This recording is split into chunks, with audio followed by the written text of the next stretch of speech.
जय माता दी दोस्तों, स्वागत है आप सभी का एक बार फिर से।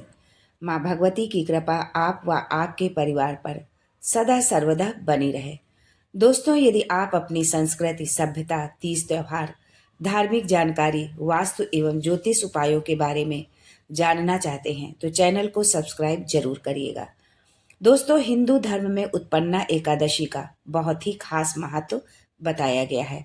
मार्गशीर्ष माह में आने वाली एकादशी को उत्पन्ना एकादशी कहा जाता है। शास्त्रों में उत्पन्ना एकादशी को बहुत ही शुभ माना जाता है। ऐसी मान्यता है कि जो लोग इस दिन पूरे विधि विधान और मन से इस व्रत को करते हैं, उनके जीवन से सारे कष्ट और समस्याएं खत्म हो जाती हैं और वो लोग बैकुंठ धाम में स्थान पाते हैं। इस शुभ दिन पर लोग व्रत रखते हैं और भगवान विष्णु और कृष्ण की पूजा करते हैं। हर महीने में 2 बार एकादशी आती है, एक शुक्ल पक्ष में और दूसरी कृष्ण पक्ष में। पूरे साल में कुल 24 एकादशी पड़ती हैं और हर एकादशी का अपना एक अलग महत्व है। दोस्तों, दिसंबर माह में कई व्रत और त्योहार मनाए जाते हैं। इनमें उत्पन्ना एकादशी से लेकर मार्गशीर्ष पूर्णिमा तक के पर्व महत्वपूर्ण माने जाते हैं। मार्गशीर्ष महीना, जिसे हम माघ का महीना भी कहते हैं, इस महीने में जप, तप और ध्यान के लिए सर्वश्रेष्ठ इस महीने को माना गया है। इसमें पवित्र नदियों में स्नान करना विशेष फलदायी होता है। पौराणिक मान्यताओं के अनुसार उत्पन्ना एकादशी के दिन ही एकादशी माता का जन्म हुआ था, इसलिए इसे उत्पन्ना एकादशी कहा जाता है। एकादशी का व्रत रखने और पूजा करने से व्यक्ति को सभी पापों से मुक्ति मिलती है और मृत्यु के बाद मोक्ष की प्राप्ति होती है। दोस्तों, आज के वीडियो में जानते हैं उत्पन्ना एकादशी का शुभ मुहूर्त, उत्पन्ना एकादशी पर हम क्या करें और क्या ना करें, व्रत कथा इसकी क्या है, पूजन विधि क्या है और व्रत के नियम क्या है। लेकिन ये सब जानने से पहले आपसे रिक्वेस्ट करती हूँ कि वीडियो को लाइक करिएगा, दोस्तों को शेयर कर दीजिएगा और अगर आपने अभी तक चैनल को सब्सक्राइब नहीं किया है तो चैनल को सब्सक्राइब करके बेल आइकन जरूर दबाइएगा। दोस्तों, एकादशी तिथि की शुरुआत 8 दिसंबर 2023 5:06 पर होगी और इसका समापन 9 दिसंबर 2023 को 6:31 पर होगा। अब जान लेते हैं कि इस एकादशी पर क्या करना शुभ होगा और क्या करना अशुभ होगा। दोस्तों, एकादशी का व्रत रखना बहुत ही शुभ माना जाता है, इसलिए भगवान विष्णु का व्रत जरूर रखें। भगवान विष्णु को तुलसी बहुत अधिक प्रिय है, इसलिए भगवान विष्णु की पूजा में तुलसी का इस्तेमाल जरूर करें, क्योंकि बिना तुलसी के भगवान विष्णु की पूजा अधूरी मानी जाती है। लेकिन इस दिन भूल कर भी आप तुलसी के पत्ते को न तोड़ें। इसके लिए आप एक दिन पहले ही तुलसी के पत्तों को तोड़कर रख लें। इस दिन मांस, मदिरा, लहसुन, प्याज आदि का सेवन नहीं करना चाहिए। इस दिन केवल सात्विक भोजन ही ग्रहण करें, क्योंकि तामसिक भोजन करने से मन में नकारात्मक विचार आते हैं। माघ के महीने में ये दान पुण्य का अपना अलग ही महत्व है। यदि आप एकादशी के दिन दान और पुण्य करते हैं तो इसका विशेष फल आपको मिलता है। इस दिन आप जरूरतमंदों को भोजन करा सकते हैं, कपड़े, धन आदि का दान आप कर सकते हैं। एकादशी के दिन प्रत्येक व्यक्ति को ब्रह्मचर्य का पालन करना चाहिए और अपने मन और शरीर पर नियंत्रण रखना चाहिए। इसके साथ ही इस दिन ओम नमो भगवते वासुदेवाय नमः या आप किसी भी विष्णु जी के मंत्र का, उनके श्लोक का आप जाप जरूर करें।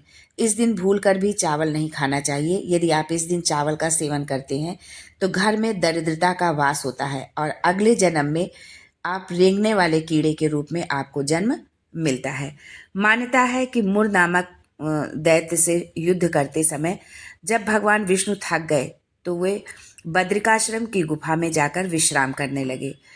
मुर भगवान विष्णु का पीछा करता हुआ बद्रिकाश्रम पहुंच गया। योग निद्रा में लीन भगवान को मुर ने मारना चाहा। तभी भगवान विष्णु के शरीर से एक देवी का जन्म हुआ और इस देवी ने मुर का वध कर दिया। देवी से प्रसन्न होकर विष्णु भगवान ने कहा कि देवी, तुम्हारा जन्म मार्गशीर्ष मास की कृष्ण पक्ष की एकादशी को हुआ है, इसलिए तुम्हारा नाम एकादशी होगा। आज से प्रत्येक एकादशी को मेरे साथ तुम्हारी भी पूजा होगी। जो व्यक्ति एकादशी का व्रत रखेगा वो पापों से मुक्त हो जाएगा, मोक्ष को प्राप्त करके बैकुंठ धाम जाएगा। दोस्तों, यदि आपने व्रत रखा है या नहीं भी रखा है तो भी आप पूजन अवश्य करें। उत्पन्ना एकादशी के दिन सुबह जल्दी उठकर स्नान आदि करने के बाद हाथ में जल लेकर व्रत का संकल्प लें। एकादशी व्रत के दिन भगवान विष्णु का पूजन किया जाता है। इसके लिए सबसे पहले भगवान विष्णु का गंगा जल से अभिषेक करें, फिर पुष्प व तुलसी दल अर्पित करें। पुष्प पीले रंग के हो तो अति उत्तम होगा। भगवान विष्णु के साथ माता लक्ष्मी का भी पूजन करें। भगवान विष्णु के अकेले कभी भी आप पूजा न करें और न माता लक्ष्मी की अकेले आप पूजा करें। पूजा के बाद भगवान को भोग लगाएं और भोग में तुलसी दल जरूर शामिल करें। लेकिन ध्यान रखें कि एकादशी के दिन तुलसी न तोड़ें, इसलिए एक दिन पहले ही तुलसी के पत्ते तोड़कर रख लें। दोस्तों, प्रत्येक व्रत पूजा पाठ के कुछ नियम होते हैं। अगर हम उन नियमों का पालन नहीं करते हैं तो व्रत का पूर्ण फल हमको नहीं मिलता है। अगर आपने एकादशी का व्रत रखा है तो व्रत से एक दिन पहले यानी 10वीं तिथि के दिन सात्विक भोजन का ही सेवन आपको करना चाहिए और उस दिन भी आपको चावल नहीं खाना चाहिए। 10वीं तिथि को भोजन करने के बाद दातून या ब्रश करके मुंह जरूर साफ कर लें, क्योंकि जूठे मुंह से सोने से व्रत संपूर्ण नहीं माना जाता है।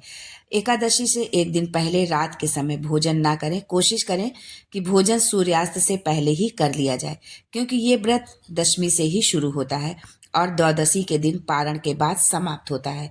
इस दिन स्वयं तो स्नान आदि करके स्वच्छ रहें ही, इसके साथ ही घर की सात्विकता व स्वच्छता का भी पूरा ध्यान रखें और जब भी समय मिले भगवान विष्णु के नाम का जाप करते रहें।